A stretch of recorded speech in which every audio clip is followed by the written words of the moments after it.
In this video, I'm going to mention all of my dream features from all of these Spectral Dynamics or Resonance Suppressor plugins. These are all the features that I would like to see all in one plugin combined. It does not necessarily mean that this plugin is the only one that has that feature. Sometimes it's present in more than one of them, but it's definitely not present in all, and that is why I'm going to mention them, wanting that to be all encompassed in one plugin. So to start off, I'm choosing Soothe 2, and from Soothe 2, I'd like to see this soft hard mode in all of them.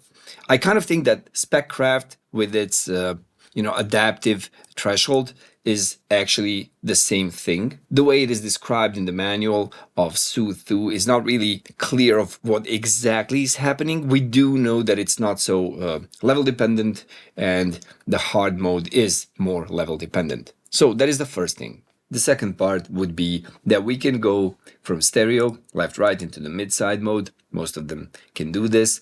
And then, really importantly, I could select how much I want to affect only the sides, only the mids.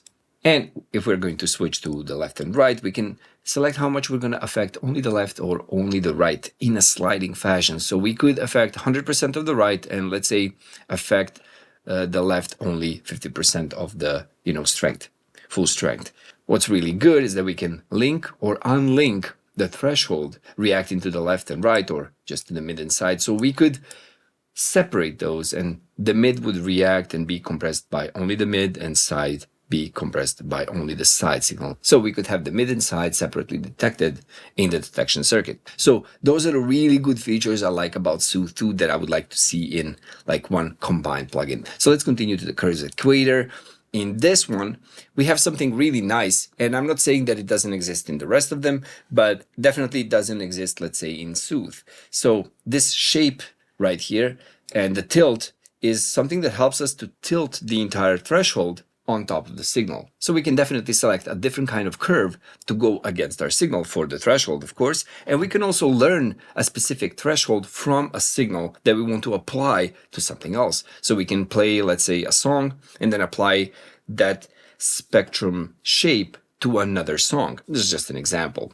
So this is really nice to have. More of them also have it. We do have that present in Speccraft. We do have that present in Spectral Dynamics as well, but Soothe doesn't have it. So I'm mentioning that as something I would like to see in one combined plugin. Another thing I'd like to see as well is this output limiter. It's a really nice thing to have a limiter on the output, just in case something is clipping or going too hard. You can avoid any clipping. It's a really nice addition to have on a plugin like this. And that is also present in our Spectral Dynamics right here. The next plugin is going to be Speccraft. Now, I just recently checked this out.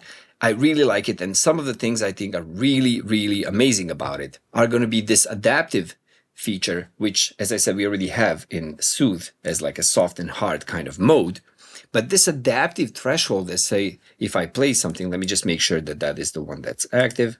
Yeah, so if I play something like this, and if I engage the adaptive mode, I can choose how much it should be adaptive. You see, it's going to react to the dynamics of the signal, adjusting the threshold overall.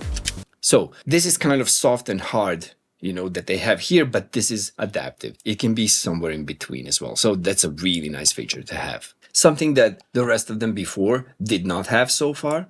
So neither Soothe nor Curves Equator. Definitely, the Spectral Dynamics does have it, is the knee for the compressor. So we can have this compression be applied with a specific knee, not with a hard knee. Maybe that is also the case here in this soft hard mode, having that knee actually be changed. But as I said, we don't know because it's not really described all that detail in the Soothe 2 manual. A unique feature that only Speccraft has from what I've seen and what I know. If I'm wrong, please correct me in the comments.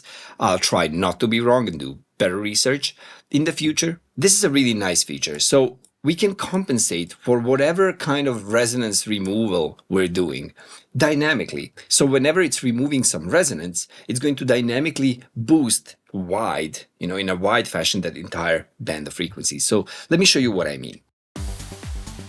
So let's do this with a high Q, and let's say I just want to apply that right here. Look at that. I'm gonna expand this plugin for a second. So you see, I'm removing most of the resonances right here, but if I apply this dynamic compensation, you see it's compensating for that entire band of frequencies. Only it's not compensating, of course it would be stupid, it's removing resonances, so the kind of gain reduction that we are doing is really narrow, removing all the peaks and tiny resonant parts of the frequencies, but the compensation it's doing is really wide. Okay, so pushing that entire band of frequencies back up while having those specific resonant frequencies removed at the same time. This is a really nice feature, and there is a specific knob that applies the same thing for the high frequencies, I guess above 2.5, 3K. So that's a really, really welcome feature and a really welcome addition to an effect like this. Another thing that we have here, and I don't feel we have in the others, is that we can solo and addition just the left, right, or just the mid and just the side part of the signal in this plugin alone. Of course, this also has the mid-side linking or decoupling, just like this, in a sliding fashion. We can change it from mid-side to left and right, just as we could in Soothe. But as you can see, this balance of deciding how much we're going to apply the effect to only the left, right, or only to the mid or the side doesn't exist in the others. Now let me make this smaller again, and let's get on to the M Spectral Dynamics. Now this plugin, being a version of all the others on steroids, but still doesn't have everything that the others do, is really rich in features. So the things I want to really mention about Melda Spectral Dynamics, and maybe all of the Melda plugins, first of all is the help menu. So when something is described in the way it works, it's really described well. Okay, so I really appreciate that. Maybe I'm just a nerd, but I really appreciate things being explained to the finest detail possible without going into the code. So honestly, having something like that, clicking on any of these question marks and seeing like a nice, really detailed explanation for each one of these parameters is great. Now, there is even more to that. If you hover any of these parameters, let's say whatever this is, let's say the release, and just Control H, it's going to give you an even more detailed explanation for only that one parameter. As you can see, for the release, and it's going to give you some tips. It's amazing. Honestly, if you just do that over any of the parameters, you get a really, really detailed explanation for each one. So it goes even deeper than what I've just showed you by clicking on the question mark for each one of these sections of the plugin. Downwards in the plugin, not to lose my train of thought and not to skip anything, is going to be this invert button right here, which I didn't see anywhere in either one of the other ones. This invert is really nice for a specific feature, but what it does, it inverts the polarity of the compressed signal alone. Only the compressed signal.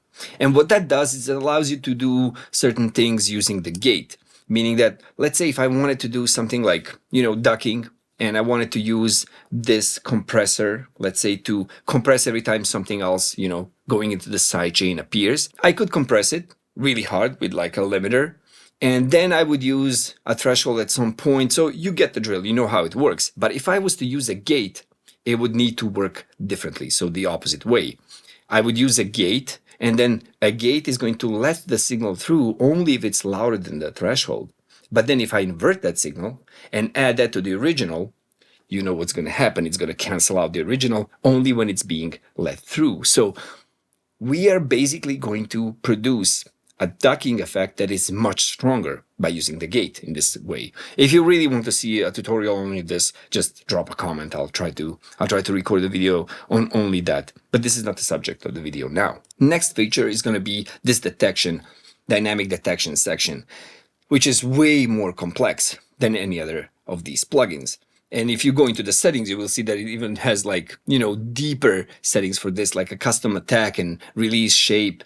It goes much crazier than the others. And it doesn't really mean that you need all of these. Like sometimes you really don't need such a complex setting. You really just want to open a plugin like Soothe and just like, drop in a specific frequency and make sure that resonance is gone. That really makes it easy. And as I already mentioned in videos before, the shape creation, the creation of where I want the threshold and where I want the compression to happen, like in Soothe, like in Speccraft and Curves Equator, to me is better than the experience I have when using Spectral Dynamics, because drawing the threshold there, to me, is more complicated. Maybe I'm just, used to this kind of controls, like an EQ kind of control, adding filters. So that's the second thing. So this dynamic detection is great. Next, we have two processors here and a gate. Okay, so we have a gate and we have two dynamic processors. Each one of these processors can be inverted, first of all. Second, we can push the ratio downwards so it becomes an expander. And you can see all of that in this processing shape. So let me turn this other one off so you can see what's happening with the transfer curve down there. So you have the input and the output. And this really helps you understand what's happening. And this processing shape is, by the way, one of the things that you really do appreciate and need when you have something this complex, because then you can actually see what all of the things that you have done with this, with these three processors on the same signal. So what is the transfer curve you're applying? So this is really, really nice. You can actually expand the signal, and then you can have the other processor, compressing that same signal from a different point. It's really great. I would say that the last thing I would like to mention right here is going to be, yes, we have two processors, but these processors have a range. A really important thing to me for some types of processing is the range right here. And I can actually limit how much is the maximum of gain reduction each one of these processors can apply. And that's priceless. When using this for mastering, this is really something I can't work without. I will overlay the features of each of the plugins in the screen so you can see them visually. And that will be for the video today. If you want to learn more about music production, head on over to mixingacademy.com. I have a course that's 80+ hours long and it's completely free. See you in the next video. Bye.